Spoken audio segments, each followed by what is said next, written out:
can't but look at the mountains and not remember all the legends and the history and the myths associated with the area. Make way for Sir John de Mandeville and his good lady. A great giant spent time round here, and on his last day he lifted a piece of soil, threw it into the water and lay down in Chulainn and went to rest. Set in the smallest county in Ireland, an hour from Dublin and Belfast, the Cooley Peninsula is a land of legend.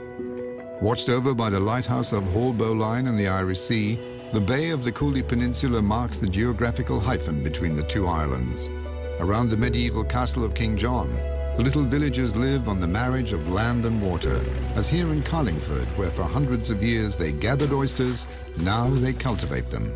It gives them a special taste that you won't find anywhere else. The taste of oysters is a bit like when you try a taste of a wine from a certain vineyard. The grapes are special from there and they won't taste like anybody else's. And the oysters here are different from oysters you'll find in Galway or Donegal or Cork or Waterford. And it's that unique taste that makes them special.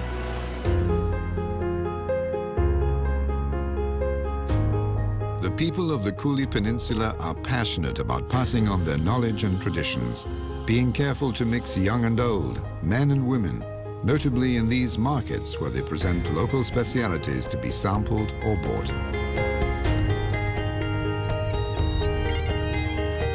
In the mountains, they play poc fada, a kind of ancestor of golf that is played on a journey during which the elders tell the story of their peninsula. The port village of Omeath grew up around the railway that first appeared in the Cooley Peninsula in 1876.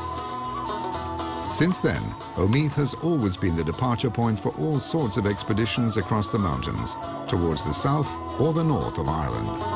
As an artist, I'd have to say that's my favourite place. So it's a painter's palette, actually, because you've got all the complementary colours, the lovely lavenders and purples of the heathers against the gold and yellows of the gorse. And it's a ready-made palette. So that's where I live, and that's where I'll stay.